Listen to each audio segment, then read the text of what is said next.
We might have a slightly different style of trending in the AM today.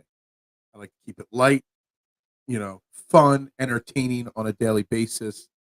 And I do plan on talking about the Sixers loss last night, entering the All-Star break, the Eagles, Jalen Hurts, some things on the agenda. But also, I do have to address and bring up the tragedy, the nonsense that happened in Kansas City at the parade yesterday. So we're going to talk about that as well. So we might have some serious conversations today. Trending in the AM live with your thoughts and opinions in 30 seconds.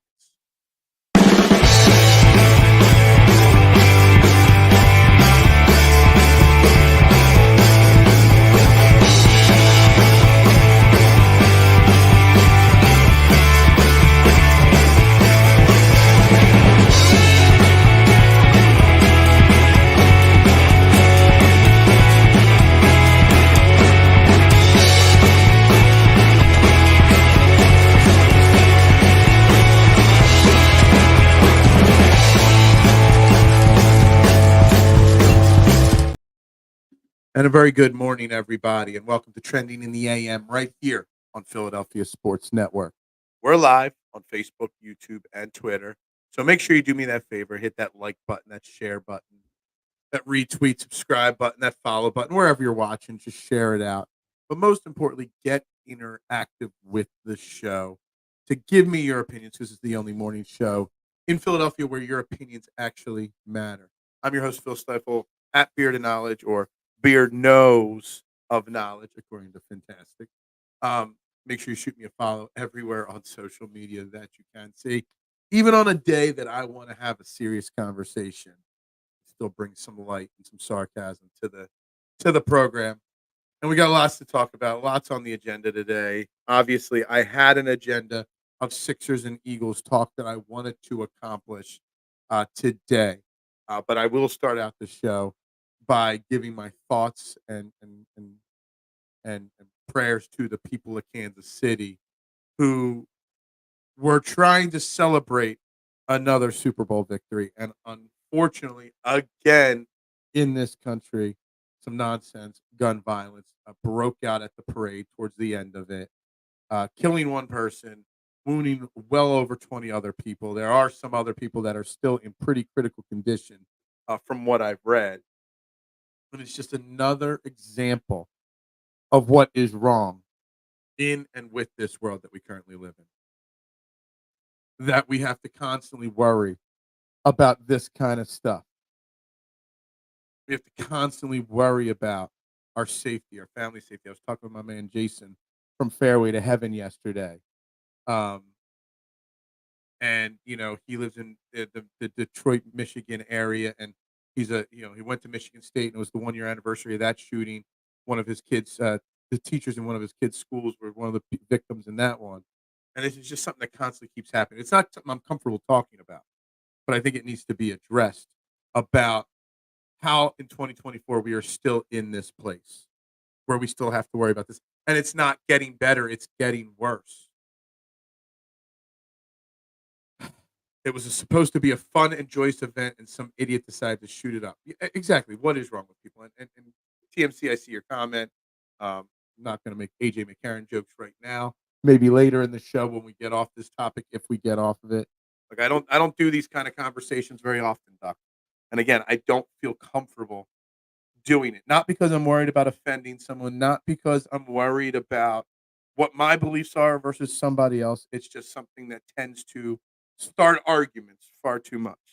But in this day and age, in 2024, the fact that we can't celebrate our team's success without worrying about this kind of thing, it just breaks my heart. And I was over on Twitter this morning, Duck, and this is something that really annoyed me. Really, really got under my skin.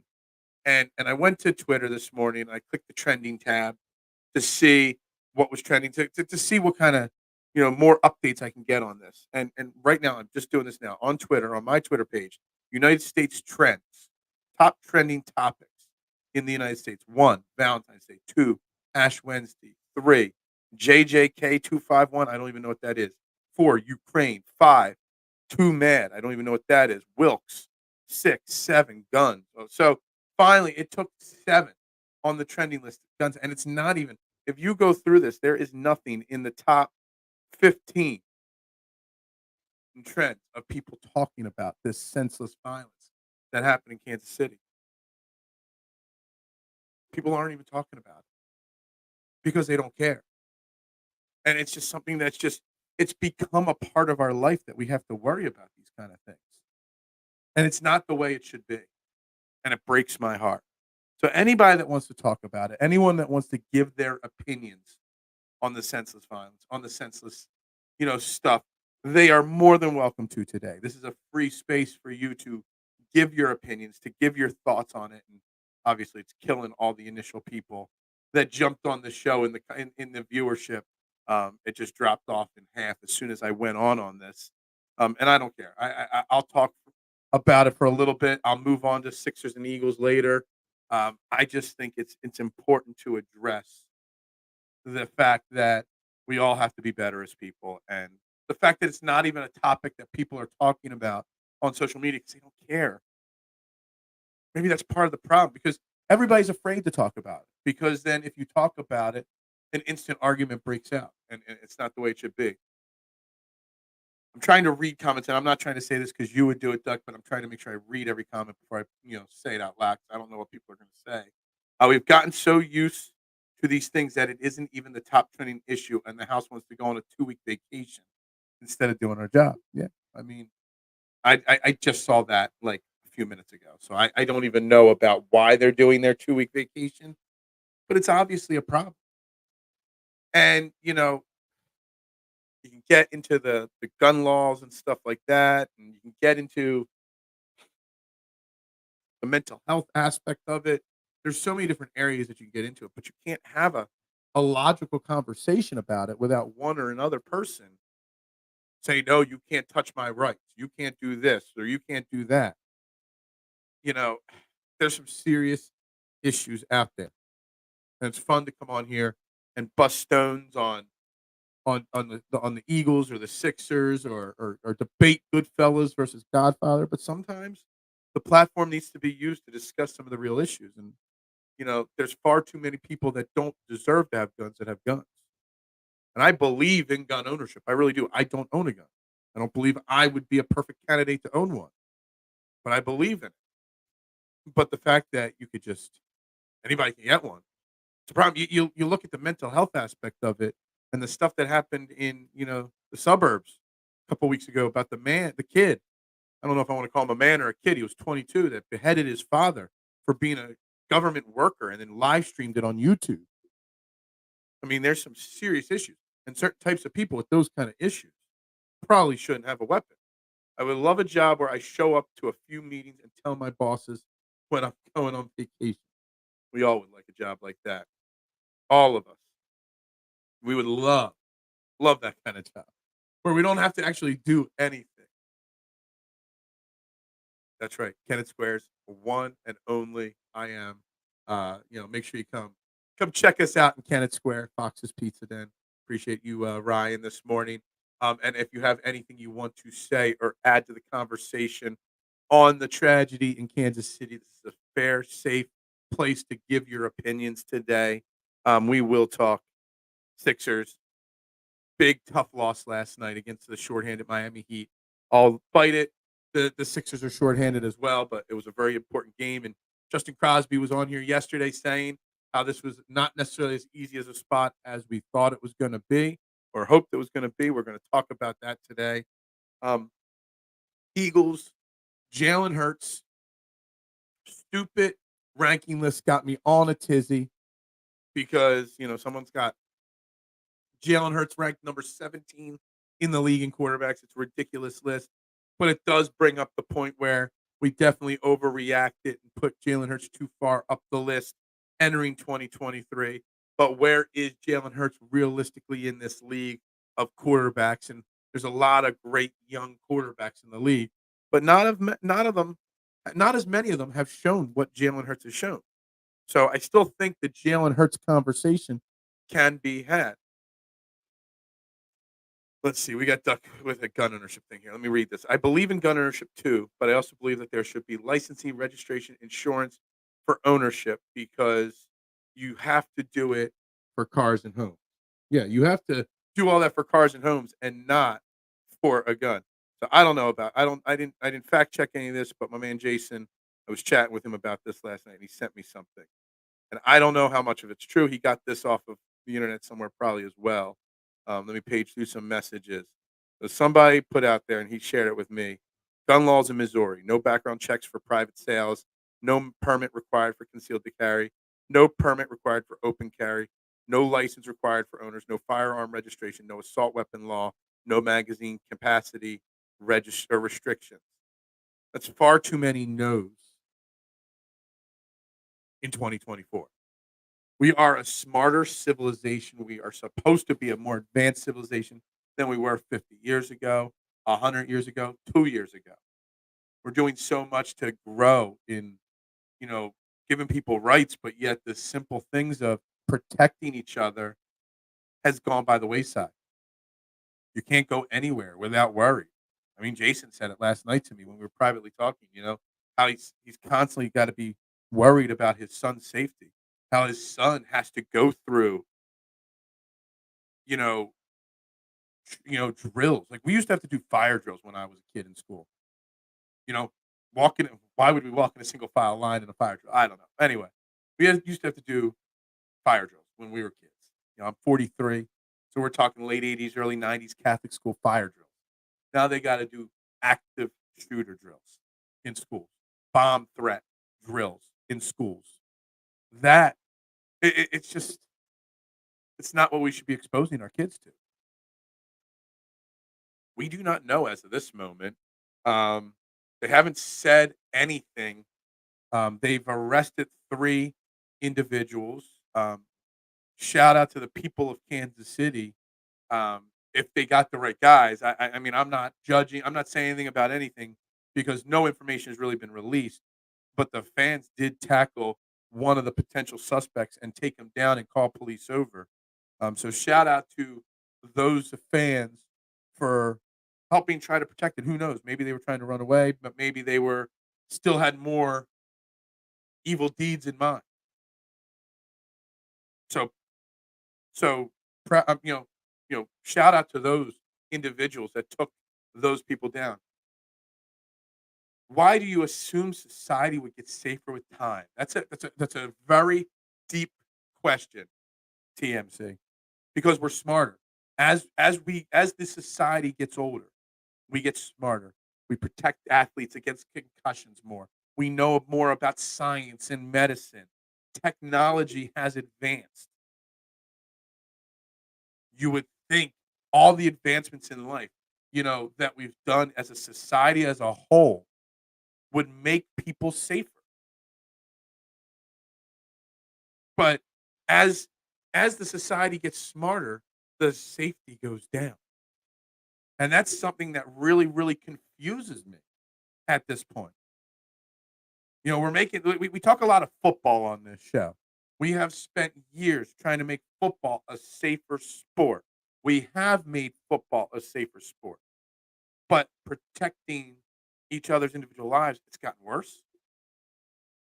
I'm not sure how that's possible. Exactly, Teresa. Positive vibes, positive thoughts to everybody in Kansas City, even the people that weren't there, because that whole entire area's got to be on edge right now, um, because you never think it's going to happen in your area till it does happen in your area. Um, they haven't released any info about. Yeah, they haven't released any, which I'm kind of shocked, but I'm also kind of glad. I don't want any unnecessary. I don't want wrong information put out there. But I know it was the first thing I did this morning when I woke up, Doc. I went and I looked, and I looked into to see if there was news, see if there was anything new about it. Yeah, we're gonna have a very very fair discussion on this. We're not arguing or anything.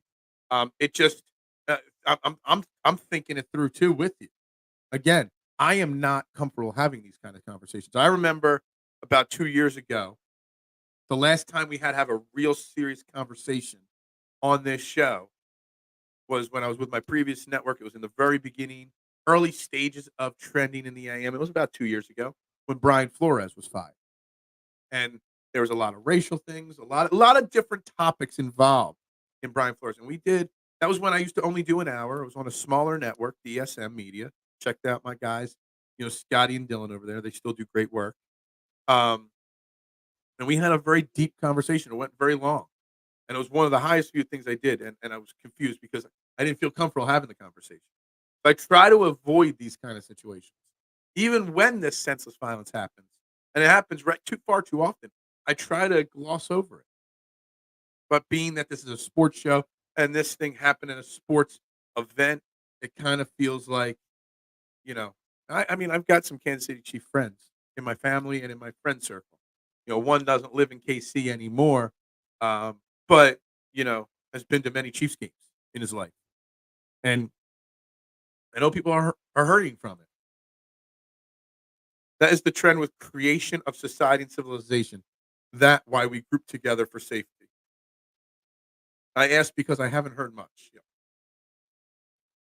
We get together and agree on rules for living together to make things safer. We couldn't make jumps in technology and education without things getting generally better because we would be spending our resources for simple survival. Do you know how much energy it takes to survive in the wilderness, even with modern conveniences? That's deep. That's deep.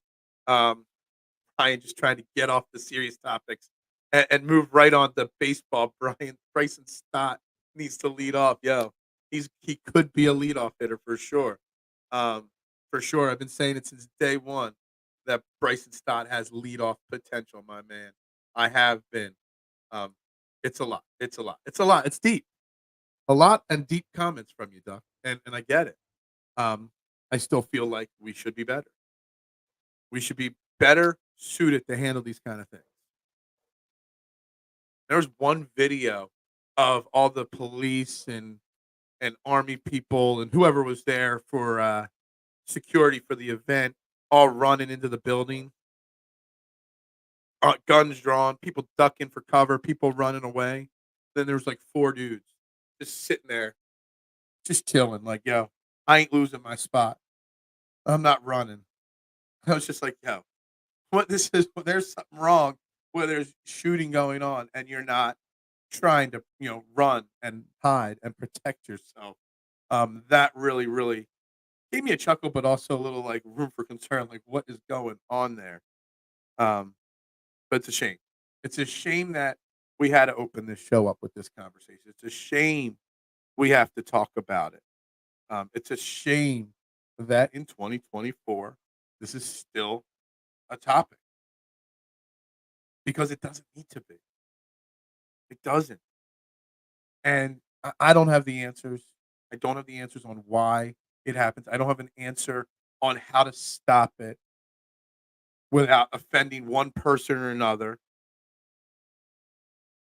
But we got to be better. We got to be smarter. And I don't get political on this show. I never do. And I'm not going to say who I will vote for on this show. I do vote, but you're telling me the answers to all our problems are either Joe Biden or Donald Trump. And I don't care if you like one or other of those. I don't like either. You're telling me that that's the answer that's going to lead this country into getting these things better. There's how many hundreds of millions of people that live in our country, and there are two best options. That's what's wrong with society. That we don't have the proper people that are leading. We don't have the proper people that are willing to do what's necessary to lead the right way. What's up, Big Al? I'm glad you are willing to discuss it. What a sad event, senseless violence. It sickens me, and I'm sure you can hear it in my voice. I'm not happy to have this conversation. I'm not. I don't want to discuss it, but I feel like when you have a platform, and even though that I was talking with Jason, my man from Fairway to Heaven last night, and I'm like, look, I don't care if it kills the algorithm of the show. I don't care if it pisses people off that I have this conversation. I don't care if my opinion pisses people off. I'm just uncomfortable doing it. I don't like being serious. Everybody that knows me knows I'm the goofy guy. I'm the guy that has fun, that makes a joke in every situation. There's just no way around. There's no way around. There's no way to be joking and sarcastic with this situation. But there's also a lot of people that need to be able to voice their opinions in a safe place without worrying about what others are going to say. So, if anybody, the whole 14 people that are watching right now, normally at this point of the show, we're north of 40 watching live. We got 15, 16 now watching. If any of the 16 people watching want to have a place, as long as they do it in a very, very safe, like nice way and not like super offensive, feel free to voice your opinion, whatever it is, in the comments right now. Anything. I always show this. This is the show where your opinions matter. Your opinions matter more now on this topic than anything sports related. Like, I want to talk Sixers. I want to talk Eagles today, and we'll definitely get back to it tomorrow. 100%. And maybe joking about that terrible list that dude put out ranking the 32 starting quarterbacks in the NFL is the perfect joke or sarcasm to take the edge off of today. What I find funny is that crime in general in 2023, but our gun violence is up. Is crime down? Was crime down in 2023 overall, but gun violence up? Yeah, see, I don't even know that. I don't even watch the news. When I made some changes to my TV package, I made sure to pick the package that doesn't get me CNN, doesn't get me Fox, it doesn't get me any of the cable news networks. I get none of it because I don't want to watch it. I kind of want to watch it a little bit as election season rolls around again, even though it's just a complete and total shit show. But, I don't watch it because that's all you see is that negativity. Yeah, I figured that's what you meant. Crime is down, but gun violence is up. And it doesn't need to be. It doesn't. The fact that some states don't do background checks, and it's so easy, like literally, with the way technology is currently, a background check doesn't need to take it's not like you gotta wait 60 days to get your gun. Like, I wouldn't be opposed to own a gun to have to pass a psychological test to an extent. There's gotta be somebody smart out there that could do a quick test that judges each individual. There's gotta be some AI creative tool out there that can run a check on somebody and check their social media and check everything in a blink of an eye to see if that person has had any kind of anything. I mean, all the people listening to us on a daily basis. I mean, hell, I make one comment, and the next 40 hours, my Facebook feed or Instagram feed is filled with advertisements based on whatever I talk about. People are listening. You're telling me there's not a better way to judge whether somebody should own a gun or not? I mean, it boggles my mind. But we don't want to infringe on people's Second Amendment rights. And I get that because I believe, is it Second Amendment? See, this is where I get a little sticky. My history is foggy. Your amendment right to own a gun. Nobody wants that infringed upon. That's fine. I think you should be allowed to own one if you are of well mind and body to own one. Plain and simple. General crime stats are down. Even violence crimes is generally down, but gun-related crime and violence is up. It's a problem. It's a problem. And I don't know what it is. I don't know why these events are happening more frequently. Like, I really don't. I don't know why that this happens more and more. There's something fractured. We always talk about a team being fractured or a locker room being fractured. There's something about society that's fractured. And it's sad. Phil, let's say you pass every law in the books. And see, you got to give me more than that. I know you're going to give me more than that. I know that's not the end of your statement right there, for sure. Um, and if anybody else, I know Ryan dropped the Phillies comment in there. If anybody wants to get off the serious topic and wants to talk anything Eagles or Sixers related or Phillies related or Fly Guys related, please feel free to drop it in the comments section. I have no problem, getting off of this topic. I just feel like it needs to be at least discussed a little bit today because, again, there's a 44-year-old woman that is no longer a mother of, I think I read 2 children, 44-year-old with 2 children that is now no longer with us. There's 20 plus people in the hospital. I think 8 or 9 of them are children in the hospital, some with life-threatening injuries. So that one dead could go up in the coming hours and days. It's a shame. So I feel like sports today is not important. That the world's bigger than just sports, and we use sports as an outlet. But even sports are not safe anymore. Phil, let's say every law in the book, and rightly so. If you not right in head, you can't have one, but you don't have to go to store if you have bad intentions, and that's fine. I get that. It's just like, you know, legalizing weed or something like that. If you're not legalizing it, you can still get it illegally in a state. Or, if you don't want to, if you get kicked off of DraftKings, I'm still sure there's a bookie that's going to take your bet. There's always a way around it. But what it could do is if you see a lot, and I'm not going to give stats on this because I don't know it, TMC, but a lot of the gun violence that we've seen over the last couple of years, a lot of these mass shootings, a lot of these people got these guns legally. They get them, then something breaks in their head, and then they have these bad intentions. Maybe if they didn't have the guns to begin with, maybe some of them wouldn't have happened. Now, we don't know what the intentions were of these 3 individuals that were arrested. We don't even know if the 3 individuals were the perpetrators or not. We're assuming it. We don't know. We don't know. But, the guy that beheaded his father a week or 2 ago and then live streamed his manifesto and showed his dad's severed head on YouTube. You know, that guy was clearly someone that shouldn't have owned weapons. You could tell he was somebody that couldn't be trusted. Shouldn't have been shot in that situation. This stuff happens because people are complicated animals with many underlying issues, including mental health and greed and wants. And greed and wants for sure, absolutely. But I think the mental health aspect of it is very big deal. That there is not enough in this society that is so advanced. There's not enough help for mental issues still to this day.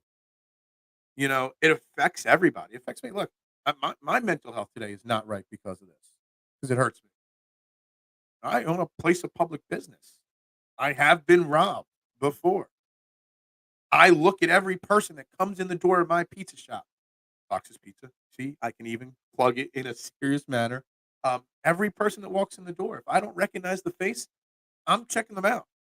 Like, it's just a natural reaction to me in this day and age, and it shouldn't be that way. What's up, Dave? Good morning to you today. It's an awful tragedy, of course. I'll never understand how someone's mind could get them to that point and obviously plan it ahead of time. And that's something that we just don't know. We don't know what goes through people's heads. And unless you've had a mental break, you don't know what it's like. And no sane person has had a mental break. I've and this is slightly off topic, but I've always been fascinated with the psychology of serial killers and what goes through. And I've read books and watched documentaries on interviews with some of the most famous serial killers and what went through their head and what goes through their head that makes them do it doesn't make sense to the normal people like you and I, but it made sense to them in that moment. But maybe if more help was available for these people, if maybe more people tried to look out for the signs and not the signs that someone's going to go out and shoot up a multi-million person crowd, like signs that they just might be upset. When you see somebody that might even be remotely struggling, you should ask them if they want help. I always go back to with mental health, a song that I really truly admire and love, and that's "Tracks of My Tears" by Smokey Robinson. And the song "Tracks of My Tears," when you first listen to it, it's a love song, or a heartbreak song. I'm smiling on the outside, but deep down inside, I'm not because of the breakup with you and, whatever the lyrics go. But really, if you really think deeply about the lyrics of the song, it can really go towards so many different areas of mental health and problems in the world because you don't know what underlying issues people they might look like perfectly normal people on the outside, but deep down inside, there might be something broken for one reason or another. So it's okay. Are you okay today? How are you today? Be nicer to individual people when you see them. That's what it is.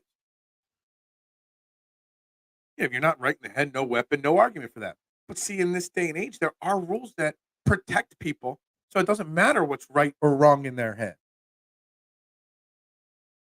And look, that might offend people that I think if you can't pass a psychological profile test, which is not hard to do, I'm sure you can go to some AI tool somewhere and create a perfectly fine psychological test that would say that you are good for gun ownership. I'm sure you could. I'm sure there's some kind of program that could be created, probably very easily, that could be run on a computer along with a background check that checks your social media, checks everything about you, and you know. I mean, in this society, you can't tell me that those kind of things cannot be done immediately. Someone wants to buy a gun, well, they don't. I don't know if this is a rule or a law in some state or somewhere where you used to have to wait like 2 weeks or 3 weeks for a background check for a weapon. Like, I don't know. I don't know the rules. I don't know the laws very well. Again, why I don't feel comfortable talking about this, 'cause I don't know everything. But I do vaguely remember that there are some parts of the world and this country, you had to wait like 20 days or 3 weeks or whatever to get your gun so they could do the checks on you. In this day and age with technology, a check on you could be done instantaneously. Punch it in a computer, go out on the social intraweb, and all information is solved and found. It's got to be able to be done. And if you are a sound human being, then you should be able to have one. I believe that.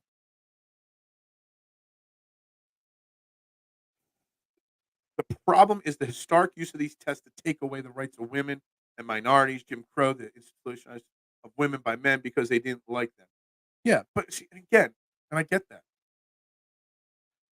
And I'm not trying to take anyone's rights away as people, but a lot of these issues could be solved because most of the people that are doing it shouldn't be owning them to begin with. We can give women more rights, minority more rights. We should. We should all be equal. We are all in 2024, rights of any individual on this planet should be equal. And I'm saying that the crazy should be running the same test as me. Well, I'm kind of crazy too. But that's another whole subject. Um, I don't know. I don't know. I don't know what the right answer is to solve this problem. But I will say the problem isn't going away right now.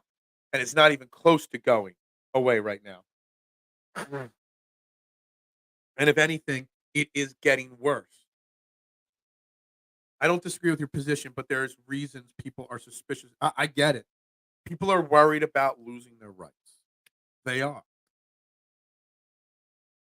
because they've lost them before, because of any macho feeling that whatever the reason is.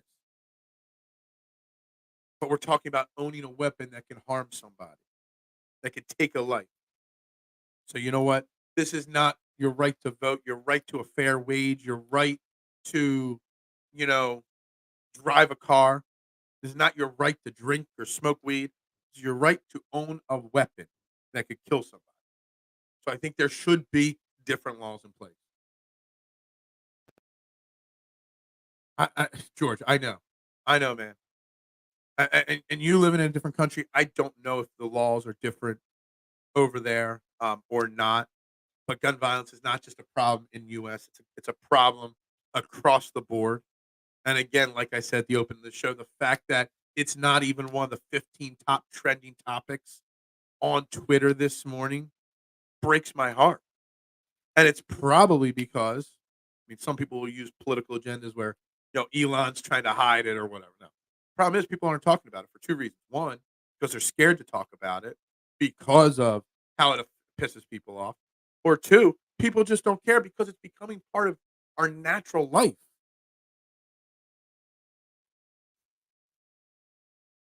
Side note, saw Kelce on Shaq's new podcast and got the feeling he may not come back. I have had that feeling now, since about the beginning of Super Bowl week.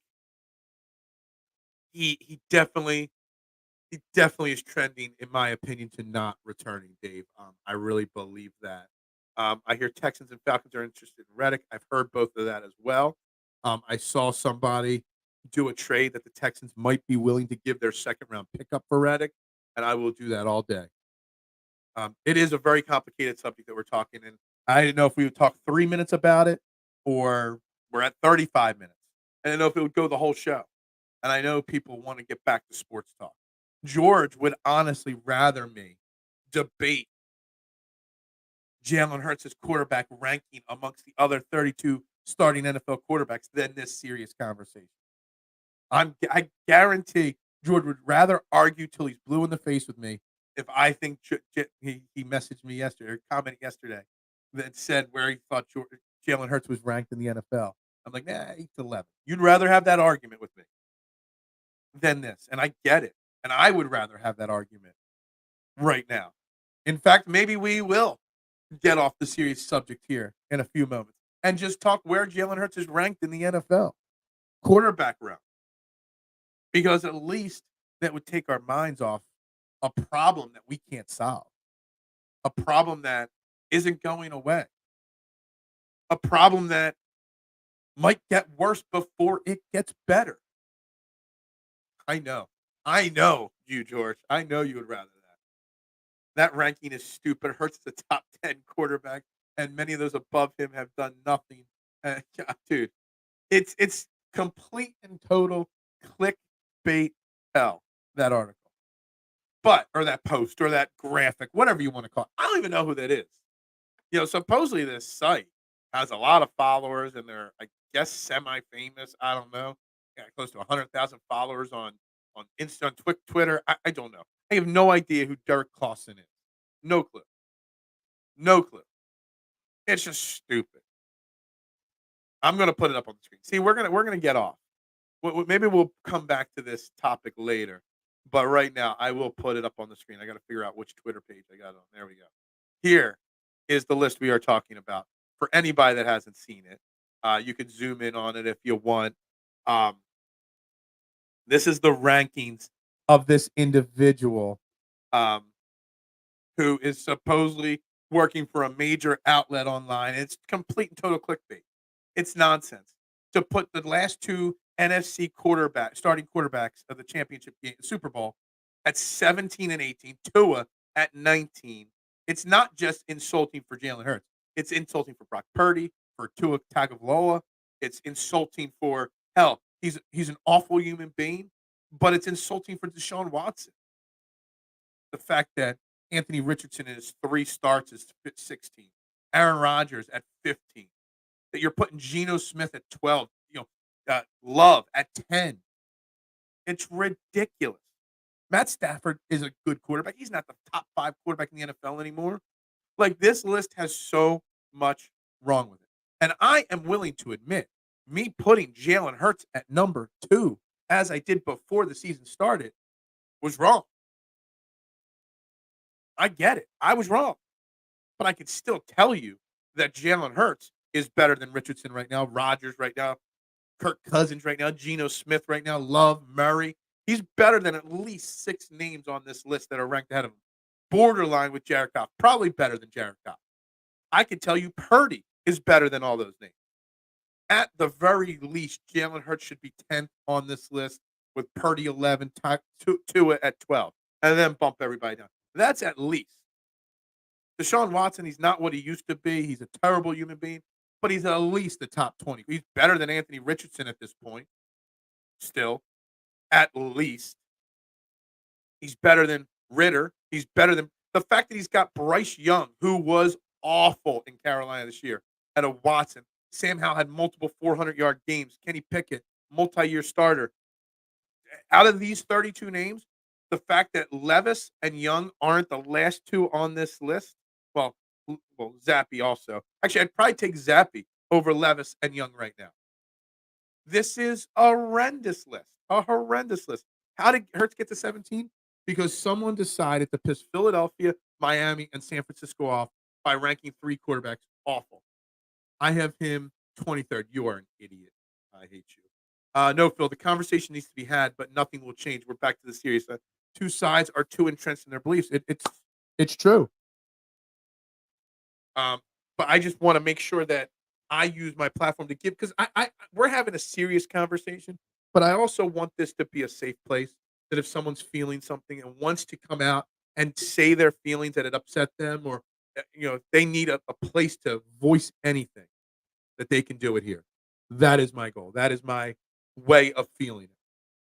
So it's not just discussing the issues, it's also giving a place where people can come and say their piece and not worry about getting 4,000 bots coming at them, telling them they're awful people.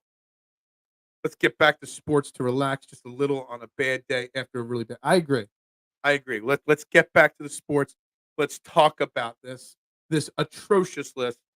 People love to troll Philly fans. People love to troll passionate fans. TMC, not just Philly fans, because San Francisco, while they're a bunch of whiners on the team, and the organization is falling to pieces, and we're going to talk about Wilkes being fired as the defensive coordinator as well. Um, they're also a passionate fan base, and putting Purdy at 18 is going to piss them off. Miami, same thing. Putting Tua at 19. Herbert didn't even make the playoffs, and he's above Hurts.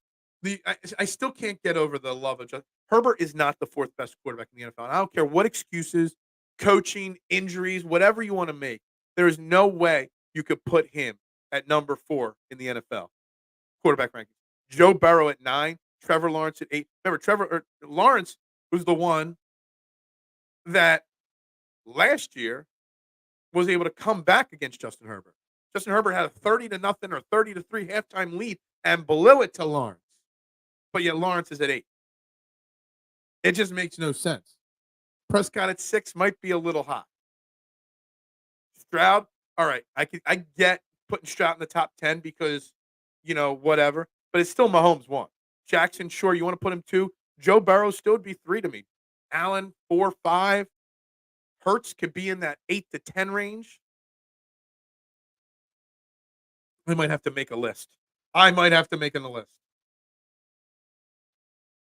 Yeah, he's better than Jared Goff as well. Jared Goff's a very average quarterback, but he's also a game. You're not going to win because of him. You're not going to lose because of him. What we got next here? Cousin had done anything all season, and he's above Hurts. Yeah, I mean, Kirk Cousins he's just like Justin Herbert. He's just an older version of Justin Herbert, a fantasy football stud. Put up fantasy football stats, and it's all that he does. Bryce Young is awful. Like, so awful. One of the worst quarterbacks drafted 1 overall in a long time. Rodgers didn't play, and we don't even know how healthy Rodgers is going to be this upcoming year. You can't put Rodgers ahead of Jalen Hurts and Brock Purdy at this point. You want to put him in 15, sure. But you can't put him there. You can't put him ahead of these guys. I mean, he is at 15. But you can't, like, Geno Smith at 12. Jordan Love at 10. Ridiculous. Kyler Murray, the most overrated quarterback in the NFL right now. Stroud and Love in a small sample size. Stroud had a full season for the most part. Jordan Love was only good for the last half of the season. I like there's potential in Jordan Love, but I'm not going to anoint Jordan Love a top 10 quarterback. Hell, there's a lot of guys that should be insulted here that Jordan Love is ahead of them. Rodgers should be pissed. Goff should be pissed. Cousins should be pissed. Hurts, Purdy, Tua. I mean, I can't put Jordan Love that high yet. How is Murray didn't accomplish anything his whole career? And look, Kyler Murray is one of those quarterbacks that I've been saying it since day one. Kyler Murray is one of the most overrated quarterbacks in the NFL right now. He's done nothing. He's done nothing. I would actually rather Justin Herbert over Kyler Murray. Yeah, San Francisco firing Wilkes. Why couldn't they have done it a week or two sooner? Because I would have preferred Wilkes over Vic Fangio. You just held Patrick Mahomes, the greatest quarterback of all time, to 19 regulation time points. 25 points in the entire Super Bowl, and you're going to fire him. Whereas Kansas City extends Spagnuolo. You got Shanahan throwing his coaches under the bus for the players not knowing the overtime rule. You got Shanahan blaming, you got you got Bosa blaming the coaches. You got a lot of stuff going on in San Francisco. And Wilks is taking a hit, or maybe Wilks wanted out. I wouldn't want to play under Shanahan at this point if he's going to throw everybody else under the bus and take no blame. And that's a perfect example of Nick Sirianni. We've seen the players come out and say Nick Sirianni's taking bullets for everybody. Nick Sirianni saying it's my fault, my fault, my fault. But yet the players are like, no, it's actually our fault. Shanahan doesn't take any blame for the fact that he's now blown 3 double-digit Super Bowl leads in his career as a coach. Not taking any of the blame. He's pointing the finger. And that's not what you want. That fractures a locker room more than anything else. Gino's a great story for sure. But Hurts, no. Like, Gino was a great story in 2022, not even 2023. He was so bad throughout his whole career. He had one really good year. You can't put Stroud in the top 10 based off of one season. You can't put Richardson there either. Absolutely agree. I can understand why someone would put Stroud there. Sure, he was flashy and good. You want to put him there. I get it. I don't agree, but fine. But to put Jalen Hurts at 17 and put Richardson ahead of him and Rodgers ahead of him, that's where I have my problem. I mean, where's Stroud? 7? Come on. Trevor Lawrence and Joe Burrow got to be ahead of Stroud at this point. I can even keep the argument that Prescott and Stafford could hypothetically be ahead of Stroud right now or ahead of Jalen Hurts right now. But I'm not. I'm not putting that there. That's ridiculous. Stroud could be 2. He could be 30. We have no idea exactly. And you are always the patient person on quarterback. You love to be patient with your opinions on them. And Stroud showed some flashes, sure, but we got to see him do it again. Once the book is out on him, like it is now, we'll see how he reacts next year. Now, I have faith that C.J. Stroud is going to have a good season next year, too. They have a good organization, a good coach. He's got talent. But, man, this list has so many. Yeah, remember Mayfield? Mayfield was busy making a lot of commercials after his first season. A lot of insurance commercials after his first season. And then we see how that went for him. Not good. Like Stroud, Bigley. Stroud's got a lot of potential. A lot of potential. We just don't know if he's going to be able to sustain it or not. Purdy will be top someday. Purdy's a guy that gets a lot of disrespect. I reckon Murray is about even with Jalen, somewhere between 13 and 16. See, Jalen's done a lot more in his career than Kyler Murray. A lot more. And I'm going to jump comments here. I just want to say something here. What's up, Mitchie Poo? We're trying to get up. We spent the first 40 minutes of this show talking about the Kansas City tragedy. And we're trying to have a little fun today and get off the negativity and get to something fun. And we've addressed it already multiple times. It's total clickbait. We're just using the list as a base point to talk about quarterback rankings in general. I just want you to know that. We know that it's clickbait. We know it's a terrible list. But back to this comment. Jalen is got to be – if you're going to put 13 and 16, you better be putting Hurts at 13 and Murray at 16 then. Because Kyler Murray has accomplished nothing in his career. Nothing. He hasn't even been that good.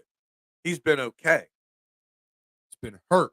He's been a troubled child, I guess is the way to say it, in Atlanta. He's gotten coaches fired. He is not that talented. And he's had weapons on his team. Murray is very inconsistent. He'll have a good game here and there. Really good. Yeah. He's just not it. Put Purdy in any other offense and he takes a big dip. We don't know. We think that. I agree that that's a probability, but we don't know. You can only judge him off of what you've seen and what is going to happen next year with currently probably a very similar team. They've got a lot of money spent around him. Now, the following year, when they have to decide to pay him, then that story comes up. But to put him at 18 on this list when he just played in the Super Bowl, above a guy like Richardson who played 3 games, Jordan Love, Kyler Murray, Geno Smith, I mean, it's kind of insult. Like, I get why Eagles fans are upset about Hurts, but I have no problem if 49ers fans are upset at Purdy and if Dolphins fans are upset. There was a point where Tua was an MVP candidate this year, and he dropped off, of course. But Tua is a better quarterback. Gannon's defense gave up dozen of point and got a head coach position, and Wilkes get fired for keeping Mahomes under 20. Yeah, and that situation in San Francisco, I'm going to take the quarterback. I don't want to offend Mitchie Poo or anybody with that quarterback list anymore. So we'll take it off the screen. But what is going on in San Francisco? Like, we thought we had problems here in Philly because of Brian Johnson and Sean Desai and Matt Patricia. We thought there was a chance that there were some fractures in our locker room. San Francisco, there's a fractured organization. Problem is, they have so much talent on that team that they might win despite it. But you might see a San Francisco team, like, maybe fall next year. Maybe there's a chance that all these problems under Shanahan result in a drop-off just like it did with the Eagles this year. There is a legit chance in my mind where San Francisco dips down in 2024. Not because of the lack of talent, but because there's some issues in the coaching ranks there. You got to believe there's some defensive players. Wilkes is a highly regarded defensive coordinator. And they fire him? Why? There's going to be players. Bosa already has said something. There are going to be players on that defensive side, some of the leaders, that are not going to be happy with that. It's going to be interesting. There is going to be a little fracture potentially. Sirianni does not take any real blame. That is why the OC took the bullet. Well, Sirianni has always taken some blame and tried to say, well, that was my decision to throw deep there. That was my decision to go for it. That was my decision. Now, behind the scenes, the offense coordinator took the bullet, hence him getting fired at the end of the year. Sean Desai took the bullet, unofficially midseason by getting unofficially demoted and then fired. But in the front of the media, Sirianni takes the bullet and says, it was my decision. Like the Sirianni or the Desai Patricia situation, after the season, rumors have come out. But in the moment, it was my decision to do it. If you got a problem with it, blame me. So he takes the bullet in front of the camera. Now we see things in the background that act differently, but that's different. Wilkes could be a good head coach. I heard he did blitzes where he brought entire house or something. Yeah, I mean, Wilkes might be a good head coach. I don't know. He's definitely a very, very good defensive coordinator. How do you rank a guy like Allen? He Brady half the time. He worse than Young half the time. I don't know.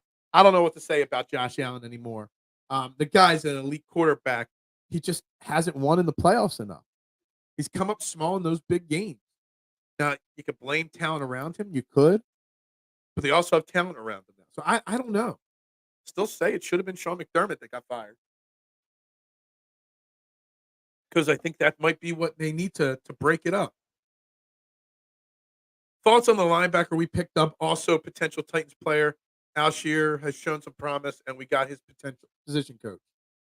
Yes, I've heard about the Titans. Alshire. I don't even know if I'm saying that right.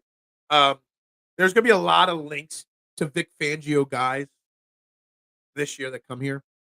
There's going to be a lot of links to a lot of different, to Kellen Moore guys to come here. I've heard people say Tony Pollard, who's a free agent. We see that. I don't necessarily need former players. It'd be nice if you had one or two that know the system these new coordinators are going to run to help the adjustment period. And the linebacker we picked up, his name is escaping me. When you're signing somebody and picking them up now before free agency starts in 3 weeks, that means that they're not special. How many guys picked up in this type of year? I forget what they call those free agents. How many of them are actually really talented or have anything left or, have proven anything? He's a former higher end draft pick. He's got some good numbers earlier in his career, but we'll see. It's a depth piece. It's a very low risk pickup of the linebacker and a very high reward. If he doesn't work out, you just cut him. When you're signing a guy right now, he don't cost you much. So he don't work out, You cut him in camp, in OTAs, whatever. But maybe you find a gem. Who knows? Stroud completely calm and collected in the playoffs. He was. He showed me something in the playoffs. I mean, I saw little bits and pieces of him throughout the regular season, but then in the playoffs, I really saw him, and he really showed me something.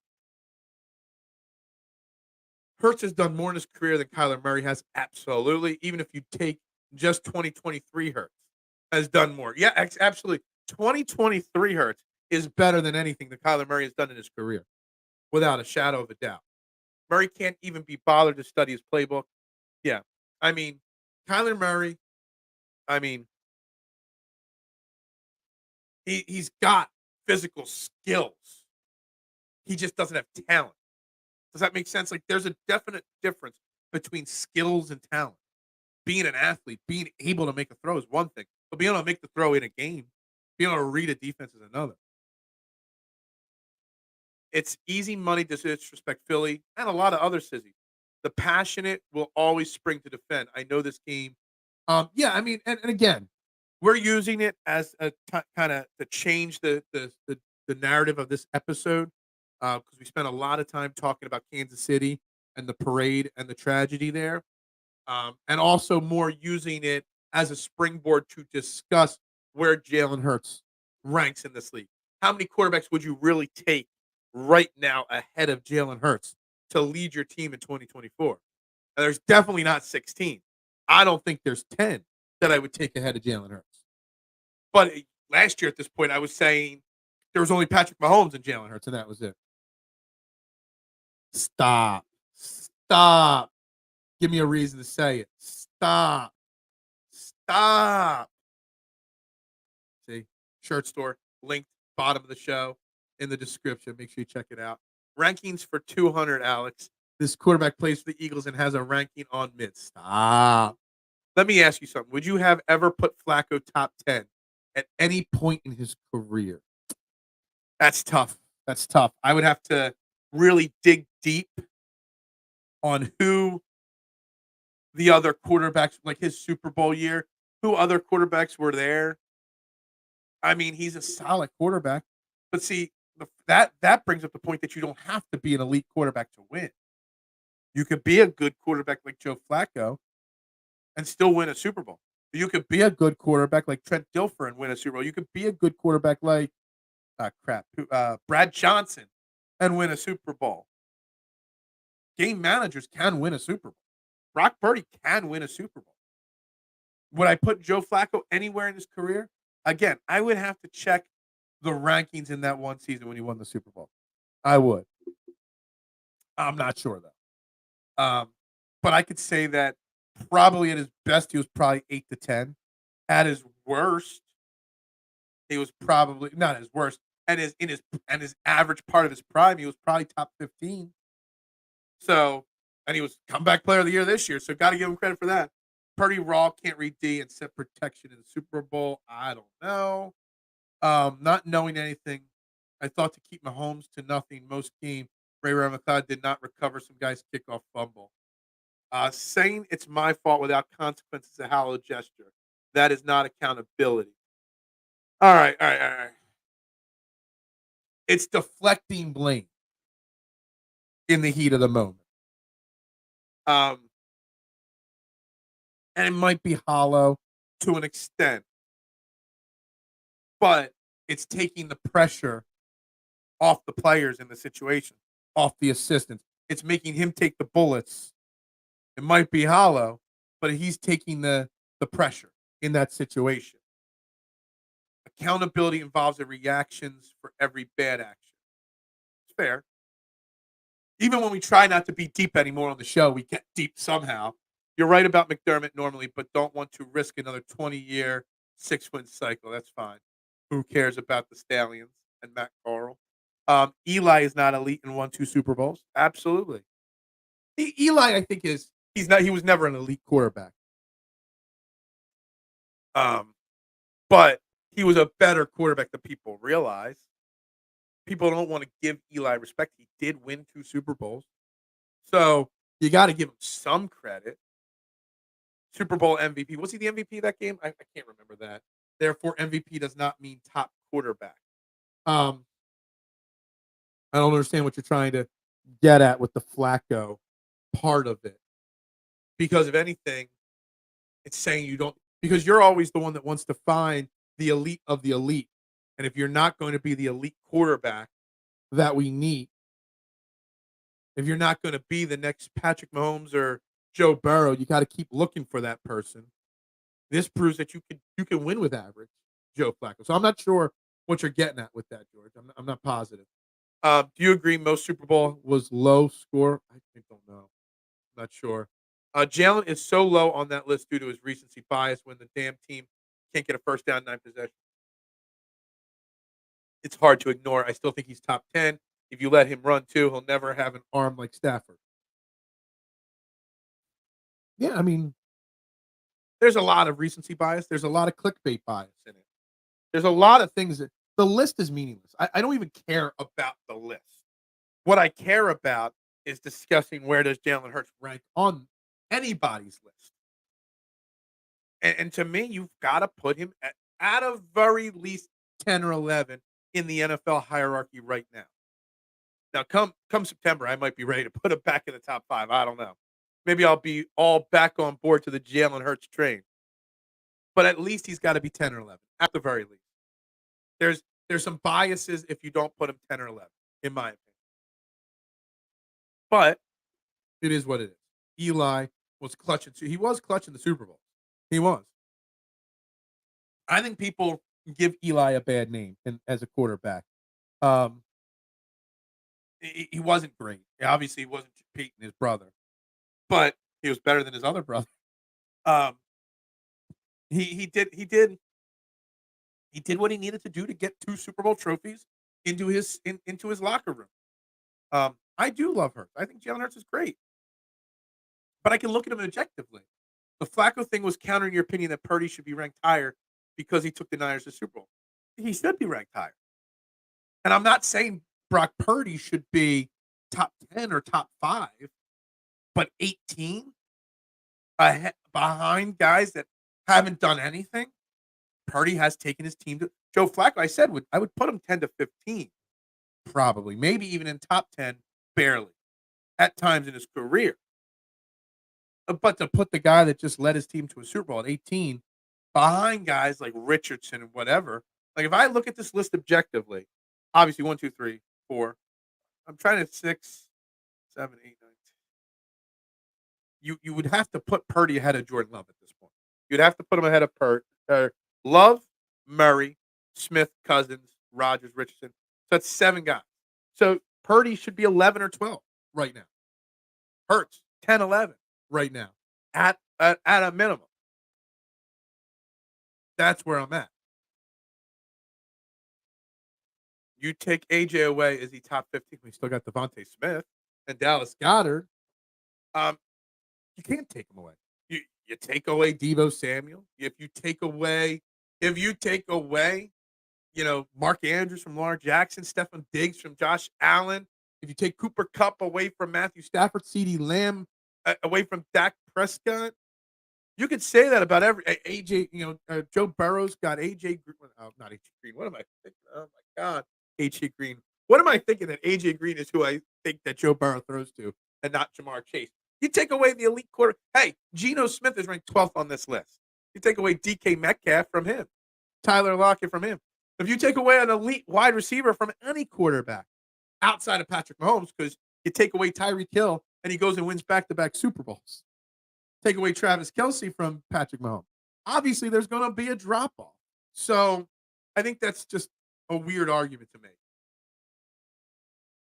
Eli's first Super Bowl was on the back of the defense, and Eli's second was due to luck through the playoffs. Luck is a matter of opinion, Duck. Luck is just an excuse when a team wins. I don't know. I hate the use of luck as the reason. If you take away the threat of his run game, then he won't succeed and be a great quarterback. I'm not asking him to be a great right now. I'm talking about is he even good? Top 10, being 9th, 10th, 11th doesn't make you great. It makes you good. Really good, maybe. 13 to 15. We're going to disagree on the 13 to 15. I'm going to say 9 to 11 right now. What did I say in the tweet yesterday? 8 to 12. 9 to 11 for me. You say 13, 15. But we're pulling straws there. If I say 11 and you say 13, we're talking minor differences there.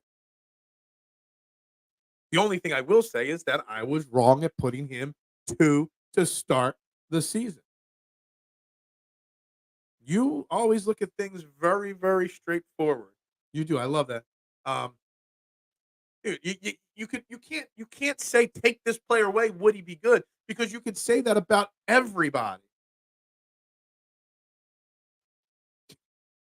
Gardner Minshew is better than Brock Purdy. Stop. How many times am I going to say stop today? I'm so glad we got off the serious conversation, can have a real conversation of sports again. But no, this is terrible. I'm not going to lie. I didn't watch any Seattle. The helmet catch. Was it luck or was it just the skilled catch? Whatever happened to him. What was his name? David Tyree? Is that his name? I don't even remember his name. But yeah, if we are playing the take away the weapons, all it does is make me think underrated McNabb was. That's true. People don't like to talk about McNabb because he's become a butthead um, in his post career days. But yeah, he had no weapons except he had To for 1 year and he went to the Super Bowl. And then you take To away and he was right back to being whatever. Wasn't Donovan in the news recently about people talking about Andy Reid and him and his worm balls in practice and stuff like that? I forget. I vaguely remember that. Good morning. Good morning, Eric. How are you this morning? Coming in late. You missed the serious conversation from earlier in the show. Phil loves his hurt. Look, everybody loves somebody. I wish somebody loved me.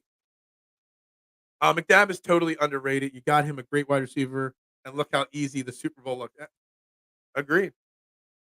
Sounds like Cope. AJ is stop. You were 11 to 13, was I? I thought I was 8 to 11 yesterday. But all right, so 9 to 11. All right, so 11. Let's just stick with 11. I'm going to say 11. You're going to say 13 to 15. We're pulling straws there, 11 to 13. I'll admit, didn't think Baker would get to where he is now with his game. Interesting to see if Tampa offers him a deal. I would expect Baker to stay. What I expect from Tampa at their quarterback situation is similar to what I expected, and they didn't do it right. It didn't work out for them. But what I would expect is, Dave, that they offer him a Geno Smith type contract. Geno had a great year 2 years ago, and they gave him that 3 year. I forget how much it was. It was like 60, 70 million or something like that. I expect Baker to get like a 3 year deal, $20 to $30 million a year, which is pretty low in this day and age for a quarterback, considering Daniel Jones got 40 a year. I expect them to give him a 3 year deal. They're going to draft somebody young, not necessarily in the first round, more of a project in the second or third. They're going to try to develop him. And if not, they've got Baker for the next 3 years. If the guy they draft develops, you get rid of Baker in 1.5, 2 years. That's how I see. I think that's what Seattle wanted to do. Drew Lock didn't develop any more once he came, so they're stuck with Geno, and they'll probably draft a quarterback this offseason as well, and hope that Geno gives them that 1 year cushion. That's what they'll do with Baker, but Baker will get paid from Tampa. They got to give him something. I'll take away Andy. You can take away anybody from any team and make the same argument. You know what I mean? No, listen. I'm saying 11. You're saying 13. Let's agree on 12. Can we agree on 12? I say 11. You say 13. Let's meet in the middle, Pawn Star style. Let's say 12. Can we say 12? Give me 12. What day? Yesterday was Valentine's Day. Duh. If you forgot, obviously your wife's leaving you. Tampa should get Love and build up around him. Love? Jordan Love? Is he out in Green Bay? Or is there a quarterback in the draft named Jordan or named Love? I don't know. Is there something wrong with Jordan Love that he's not going to stay in Green Bay? I don't know. I don't know what that even means, Duck. But the fact that this list puts Jordan Love in the top 10 is pretty pathetic. Where does this list have Baker Mayfield at 20 behind Hurts, Purdy, and Tag? I mean, even that's disrespectful to Mayfield, taking the Bucs to the playoffs. You got Richardson ahead of him, Geno, Cousins, Murray, Love ahead of him. I don't know. Like, I almost feel like Baker Mayfield should be in that top, like, should at least be 3 or 4 clicks ahead than where he is.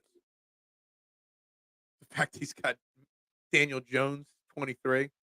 Daniel Jones is so bad. It's so funny in the NFL quarterback rankings. It's Patrick Mahomes.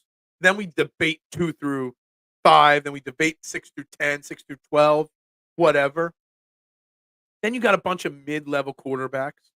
But the guys that are from, like, let's just say, on this list specifically, you got Zappy, Pickett, O'Connell, Hal, Levis, Richardson, Ritter, Young, Daniel Jones. I guess you could say Justin Fields and Carr, maybe Russell Wilson. There's like 10 to 12 really below average quarterbacks in the NFL right now. Really below average quarterbacks that are starting. Like, we're finally fixing the top end of the top half of the quarterbacks in the league. There's a year or two ago, I was like, quarterback position is dying. Like, you're starting to get some good guys. But right now, man, there's some bad back end starters in the NFL right now. Wife, sorry, I meant Fields. Oh, okay, you meant Fields. Okay, gotcha. I was like, I didn't know Jordan Love was on the move. Like, I didn't know where that was going. Um, I think the Bears will be wrong to move on. I don't think Justin Fields is going to. They really hoped he was going to turn a Jalen Hurts corner. I don't think that's the answer. But also, I think the Bears need some stability around Justin Fields. And maybe he turns a corner, not the corner, but a corner. I don't buy the Caleb Williams hype either. I think he's too immature for the NFL at this point. Yeah, Gardner Minshew made the Pro Bowl. Yeah. Yes, he did make the Pro Bowl. He did. And I love Gardner Minshew. I do. I'd rank Gardner Minshew ahead of Anthony Richardson right now. I don't think he survives in Chicago. I'm just saying I think it might be the wrong move for the franchise to move on from him, especially if the reason is to draft Caleb Williams, because they just never given him, stability there. Well, then if you're not going to go 12 because Herbert's 12, then you got to go 11 because Hurts is better than Herbert. I'm just going to tell you, there's no ranking list that I can't put Hurts above Herbert on. I got to. I got to stick to my Justin Herbert gun. All right. Fields is a stock who has been sideways but ready to break out or tank. Yeah, I got it. I like it. Oh, you're getting a reaction from me. You know me far too well. Yeah, Daniel Jones. If you want to mention a USFL or a Canadian Football League or an XFL league, somebody that needs to go there, he needs to go there. New York is going to draft a quarterback and pay Jones to sit there. Maybe. Daniel Jones is. I still can't get over that contract from last offseason. The Giants giving Daniel Jones $160 million, man. Found it crazy that Josh Allen was saying how Baker has an underrated cannon for an arm. Yeah, I mean, having a cannon for an arm doesn't make you a good quarterback or a great quarterback or an average quarterback. There's a lot more to it. There's a lot of quarterbacks that have noodle arms that have performed well in their careers. Oh, Peyton Manning didn't have a cannon for an arm for most of his career. He had an accurate arm. He knew how to find the right guy, and timing was perfect. But he didn't have an elite arm. This quarterback draft will be lit. I'll have to remember that. And then we do bring on a draft expert, which we will bring on multiple in the next couple weeks. Talk about sign too fast with mid Hurts. Stop.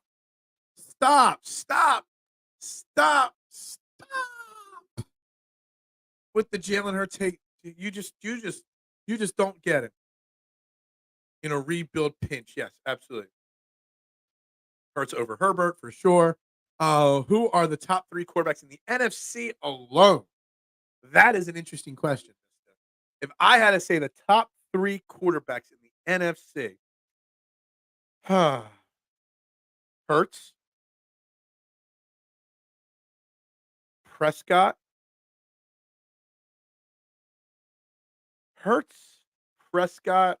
and then the rest, I guess. Hurts, Prescott, and Matt Stafford. Is Matt Stafford really the 3rd best quarterback in the NFC? Hurts, Prescott, and Goff. I mean, the NFC has some awful quarterbacks. The AFC owns all the elite quarterbacks. I guess I would have to go Hurts, Prescott, and Stafford. Yeah, that I don't think I could go much different than that right there. Daniel Jones has the biggest gold parachute of any. Yeah, that is true. That is true. Jay Cutler had a cannon. Yeah, Jay Cutler. The league did not care if they had to throw it themselves. They were going to have Manning get that last ring. For sure, he looked awful then. Hurts, Dak, Purdy. Yeah, I guess I got. Why did I think of Purdy? Yeah, it's got to be Hurts, Dak, and Purdy with Stafford 4 probably, and probably in that ranking list too, Duck, for sure. Goff, Stafford's okay. Not a Dak fan. It's okay to not be a fan, but it's also okay to appreciate that the guy has talent. Dak Prescott in a better situation could have had a different career trajectory, but he's stuck with Mr. Jerry Jones calling the shots. Um, Love is a wild card, but we're saying right now, Jordan Love could be one of those top 3 quarterbacks, but he also might stink. I mean, before Thanksgiving, I was thinking that Green Bay had to draft a new quarterback. And then he kind of settled in and played well at the end of the season, played well in the playoffs for a guy on his first year starting, basically, like really starting. I don't know. I don't know what the ceiling is on Jordan Love and what the floor is on him. I don't know if Jordan Love has elite top 5 quarterback set, but I definitely know he doesn't have bottom 5. I think Jordan Love's cap is a top 10 quarterback, but I also think his floor is 20, probably. He's good enough to stay in the top 20 always, quarterback ranking wise. Why did my piece just fall out here? I don't know. Who is running the ball for us next season? I have no idea. And honestly, outside of Kenny, I could care less who's running the ball for us because I know whoever is running for the ball for us is going to be successful. Now, I do see a lot of people mentioning that sports books have Saquon Barkley's next home, the favorite. If you want to bet where Saquon Barkley plays next year, outside of New York, the Eagles are the favorite to land Saquon Barkley. Now, I don't understand why the odds are set for the Eagles to be the favorite. Because Saquon's older, he's worn out, he's an expensive running back, he's had injury issues late in his career, late last few years. He is still fairly young, all things considered, not for a running back in general. But all those things are all reasons why Howie doesn't pay running backs. So why would a sports book put Saquon Barkley in Philly? Saquon Barkley held out last year to get extra money. He played on a 1-year, like $10.5 million contract last year, something like that, ballpark. Howie didn't spend $10 million on 4 running backs last year. I think it was like 6.5 combined. So why the sports books have Saquon coming to Philly? It just doesn't seem to make sense to me. Because it's a total non-Howie type move. And Howie's been making moves long enough where we kind of got an idea on what he likes to do and what he does. I think what he showed this season is the love floor. I think he grows from there. It's possible. It's very possible. I don't know, though. I need another year of Jordan Love to really know. Eagles don't pay running backs at all, ever. I know. Oh, so you followed up with adding the word running back there. Yeah, gotcha. It doesn't make sense, Saquon, to the Eagles. It doesn't. Is saying you need a good running back. We need a running back because all we have under contract right now is Kenny Gainwell. That's why they're saying. Because there is no one else under contract right now in the running back room. But Howie's not going to pay a big name running back. And I see this comment here. Give me Henry and work out a deal with Swift. Well, Derrick Henry's going to be expensive too. DeAndre Swift's going to be expensive. I don't know how there's sites like Sport Track that they gauge the value of what a player's contract could be. what the market value is. I don't know what the market value will be on DeAndre Swift, but if Miles Sanders got a 4-year, $26 million deal last year from Carolina, you got to think DeAndre Swift's going to be at least in that range. You got to think that Swift is going to get 4 years, 26, 3 years, 20, something like that. And Howie just doesn't do that. Now, I would like him to stay. I would be very happy if they kept Swift, they're keeping Gainwell. Bring back Boston Scott again. I don't care. Let my running back room be exactly the same. I would love it. Now, Derrick Henry, I don't like Derrick Henry in Philly. Unless Kellen Moore is going to do what Kellen Moore does in other cities, which is play the quarterback under center. But if Jalen Hurts is a shotgun quarterback, if that's what he is, and he can't play under center, Derrick Henry doesn't work for him. Even, I mean, you're saying he's estimated at $4.3 million. I think Derrick Henry probably gets paid more than that. But Derrick Henry's a guy that needs a quarterback under center to hand it off. You need a fullback running an I formation type guy. Derrick Henry would be a lot like the DeMarco Murray problem. We brought him in from Dallas and tried to run him in an RPO situation, and he failed. I think you would have the same problem with Derrick Henry. I do. So, I don't know if Derrick Henry is a fit unless we're going to see a drastically different offense under Kellen Moore than from what we've run in years past. Deontay Foreman, I mean, a cheaper option for sure. Yeah, Miles Sanders got 1 yard. It feels like that. AJ McCarron has to be released. I don't care. Is TMC really AJ McCarron? Or AJ McCarron's agent? I don't know. Because you mentioned AJ McCarron more on this show, a Philadelphia sports talk show, than anybody else. I don't understand the AJ McCarron constantly. I'm literally having the first 45 minutes a serious conversation about gun violence in our country, and you are dropping AJ McCarron references in the comments. Like, I don't get it. Took a look at the running back class this draft, and most can't block. You need a running back that can block, a running back that can pick up the blitz in this. But see, here's the thing. We don't know what this offense is going to look like. Is it going to look like the Cowboys offense or the Chargers offense? Or is it going to be a tweaked version of what Nick Sirianni's been running here for the last couple of years?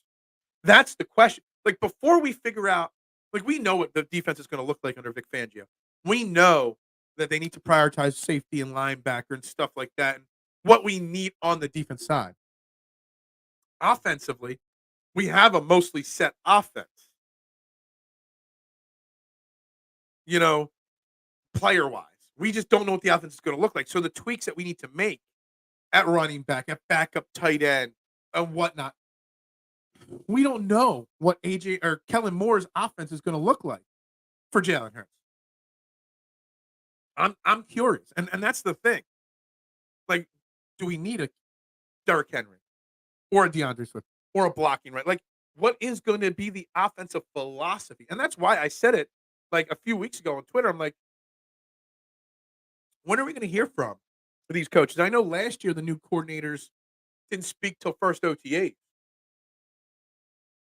But after last season, after the way things went and ended, I would have liked the Eagles to have given us media availability to Moore and Fangio, even if at the same time, just so we can get a little bit of a pick their brains on what their thoughts are coming into this offseason.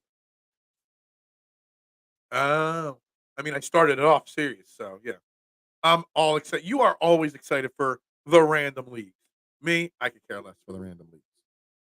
I can. Guys, we're in the final 5 minutes of the show here today, and I do want to say thank you for letting me, at least for the first portion of the show, have a serious conversation with you. The few of you that stuck around for that conversation. I know everybody started joining, and once they heard the serious conversation, a whole bunch of people dropped out of the conversation. It meant a lot to me to be able to have that, to have it, in a mature way with you, the few that stuck around for it. Yeah, I don't even know how many likes. We probably got less likes than ever before on this show, but that's what happens when you have an honest, serious conversation. I was curious about that too. Kellen just moved to Philly, so hopefully he'll talk soon. Last year, the new coordinators didn't speak till the first OTAs, which is what, like June. So I would like to hear him. I deserve a $500 super chat or a $5 super chat or some kind of super chat just for having the serious conversation, just for having the conversation that no one else wants to have. The conversation that isn't even in the top 15 of trends on social media right now that people are talking about. A lot of the Core 12 missing today. They were all missing outside of Duck and George and TMC on the serious conversation. Literally, it was just me, Duck, and TMC, and then late George having a conversation. And that was it. And then I start talking about football, and all of a sudden, the comments start rolling in again. I love it. I love it. But I do deserve something for having that conversation. I will say that. But again, hit that like button if you're watching, share button, whatever. It's your show. You keep the game. It's not my show. See, that's the thing, Duck. I never say that this is my show. I like to say this is the people's show.